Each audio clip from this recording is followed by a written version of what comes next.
Hi guys, it's been an age since I uploaded my last tutorial on my YouTube channel. I just want to apologise for the lack of content that I've uploaded. As we all know, COVID's happened, which isn't the best thing in the world. Unfortunately, my daughter, youngest daughter, was diagnosed with type 1 diabetes, and she's been quite ill for some time now. And other things happening in the real world just drew me away from YouTube for a little while, but I'm back and I'm going to try and hopefully upload more tutorials regularly. But anyway, in this tutorial we're going to be painting a Necron Lord from start to finish. As always with these videos, they are rather long, guys, so go get comfortable, grab yourselves a nice hot drink, or maybe my favourite, an ice cold beer, and we'll get started with the tutorial.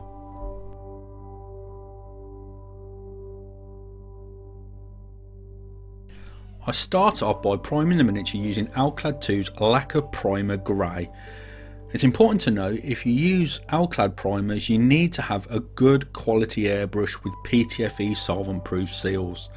I use an Iwata Eclipse airbrush that I got from airbrushes.com about 7 or 8 years ago, and this airbrush is still working just as good as the day I bought it, even if it looks a little worse for wear on the outside, but on the inside it works just as new.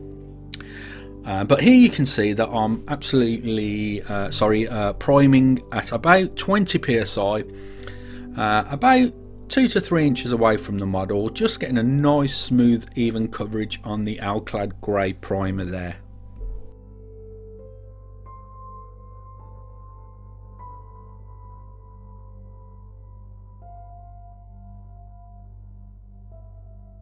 It's important to note that Alclad primers are lacquer based and not acrylic, so you need a specific cleaner to clean the paint from your airbrush cup, and obviously I'm using Alclad's airbrush cleaner there. Now we're going to switch over to some acrylic paints, and we're going to be using Vallejo Game Air White, and what we're going to do is highlight some of the areas on the Necron Lord, drawing out interest on the miniature. So I'll highlight the face white, some of those tassels that are coming from his chest, and any area where I think that a natural highlight would form on the miniature.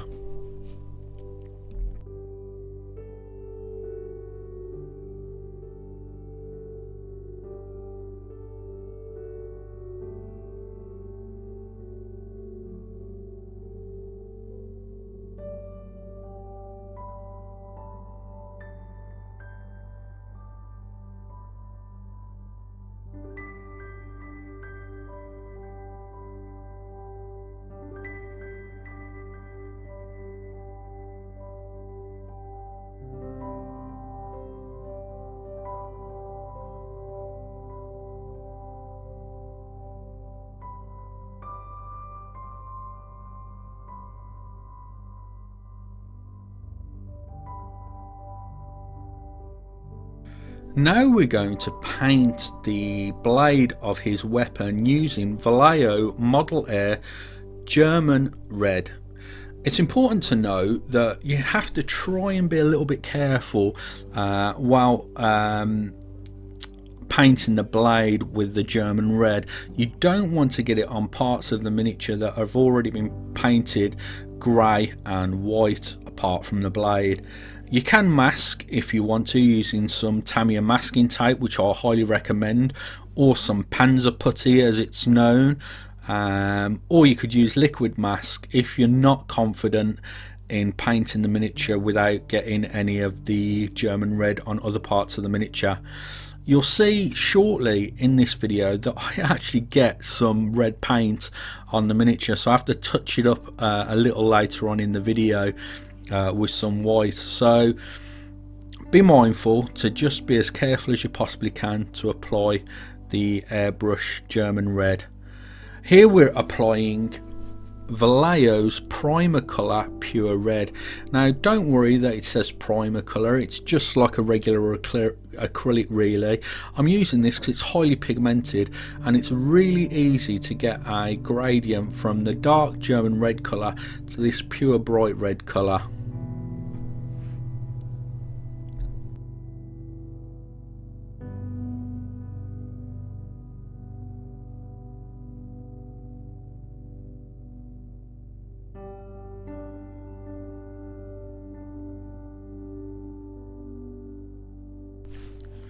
Now we're going to use Games Workshop's Blood Angels Red. Here I'm using a wet palette and it's actually by the Army Painter and I think it's absolutely fantastic. If you're new to the hobby, one of the greatest tools that you can get to actually improve your painting ability is a wet palette, as it will force you to dilute your paints more, mix on the palette and not paint straight from a paint pot, and you'll just get better results in general using a wet palette. I'm using an Artist Opus size 2 brush here. This is a fantastic brush, but a little secret that I'm aware of is that you can get pretty much exactly the same quality brushes from Rosemary and Co, which again is a Kolinsky sable brush, and those types of brushes really hold a point on the tip of the brush there, which will give you some really nice accuracy from your brush. Here you can see I'm using that Blood Angels Red to just paint some of those dots onto the miniature. Here I've got some Vallejo Metal Colour Gunmetal Grey. Now I use this in a lot of my tutorials, as I think these metallics are some of the best on the market in the acrylic range. And what you'll see is that the paint's really thin straight out of the bottle, but it gives pretty much one coat coverage, so highly recommend these metallic paints.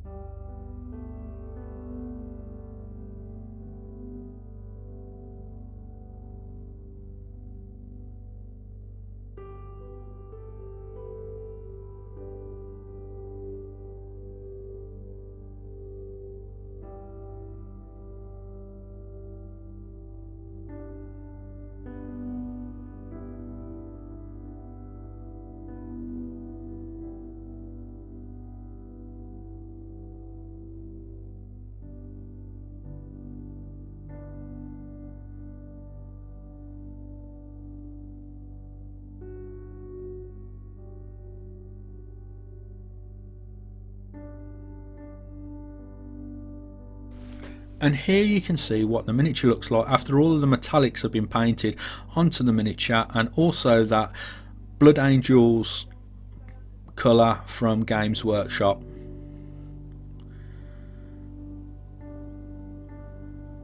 Now we're going to paint the haft of the weapon, and we're also going to paint a little bit of the ornate chest area in Vallejo Metal Colour Copper. And just as we noticed with the Gunmetal Grey, this paint is so smooth, so thin, and gives pretty much one coat coverage.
Now we're switching over to an enamel based product.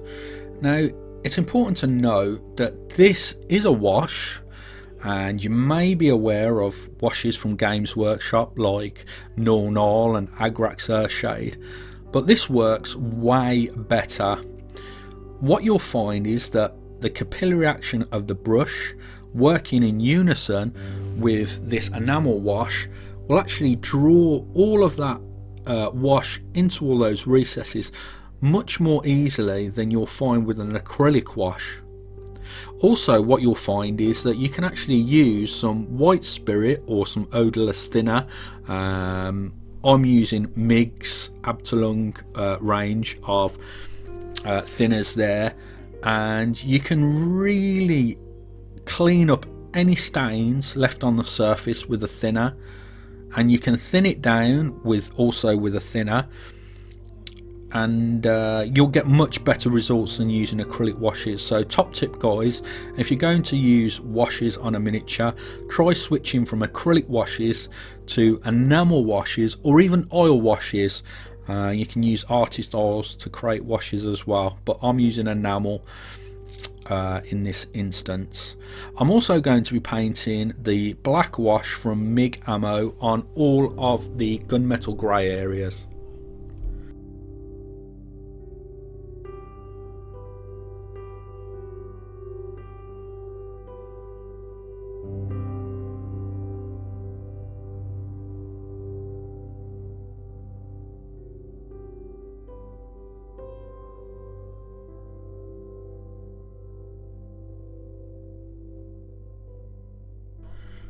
Now we're going to highlight all the red areas of the miniature using Games Workshop's Wild Rider Red.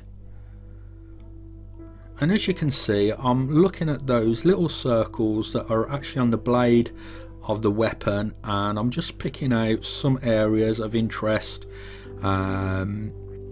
just to highlight that blade there. And what you'll find is that I've heavily watered down the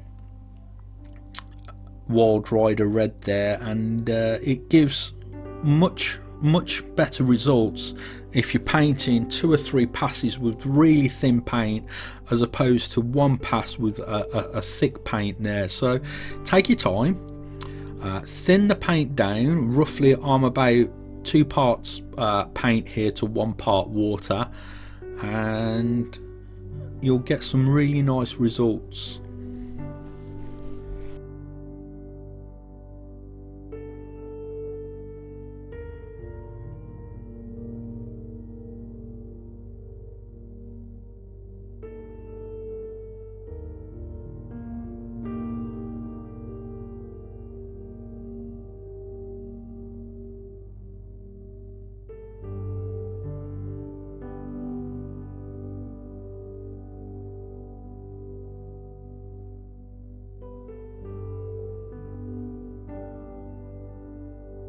And here's a look what the blade looks like after highlighting it with that Wild Rider Red.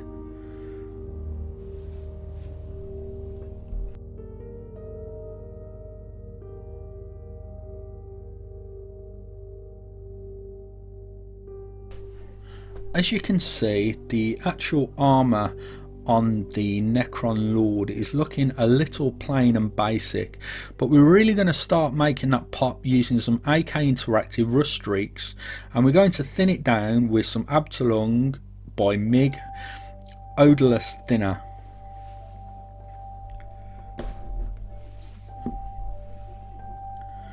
I thinned down the rust streaks 1 to 1 with a thinner, and as you can see, I'm going to apply it all over the miniature. The only area I don't apply it to is the blade.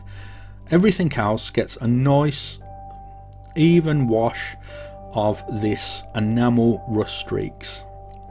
Again, as I mentioned earlier, it's really important to note that because this isn't acrylic, I can play about with these washes much more than an acrylic wash, and when it's dried after about 10 or 15 minutes, I can come back in with thinner and I can remove any area of the wash that I don't like. So if it's stained too deep on a part of the armour, I can come back in with the odourless thinner and I can either stump it, thin it, or remove it completely.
Now we're going to use Instar's Alpha Series paints, and this one's called Acid Green. This is almost fluorescent and it's very vibrant, and it's just perfect for this really cool Necro base that can be got from darkartminiatures.co.uk. I'll put a link in the description box down below where you can purchase these Necro bases from, and they're absolutely fantastic. The quality of Dark Art Miniatures resin bases are really good, guys. So as you can see, there's some really intricate detail on the resin base here, and I'm just painting all of the recesses of the base with the acid green from Instar Alpha Series paints. And if I get any of the acid green on the top surface of the base, I'll just touch it back up with some of that gunmetal grey from Vallejo Metal Colour series of paints there.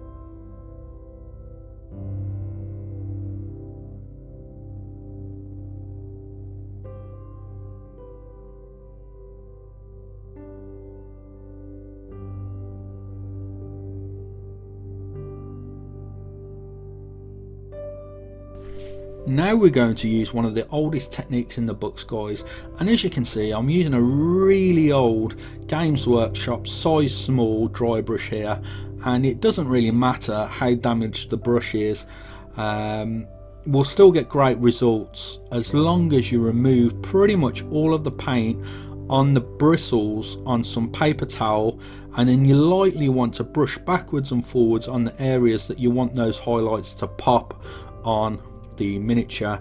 So try and avoid as much as you possibly can the white areas and the red areas of the miniature, but all the metallics are going to get a dry brush of Vallejo Game Air Silver.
as you can see, that the miniature looks really cool now, but there's another step that we can do to really make this miniature pop, and what I'm doing is I'm creating some subtle highlights using some Instar matte white paint.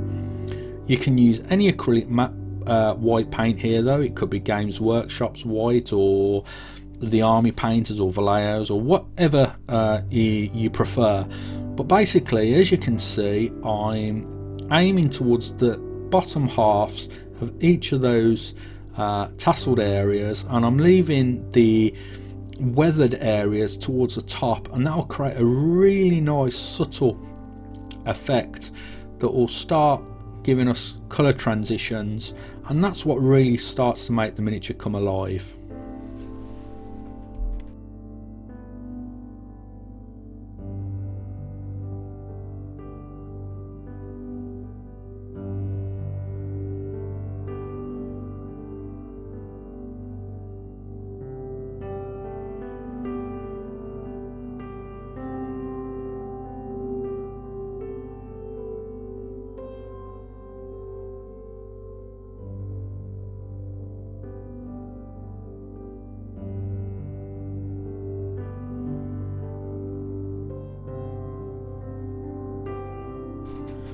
Okay, so we've come to the end of the tutorial, and as you've seen, this was a really simple miniature to paint, but it looks really good.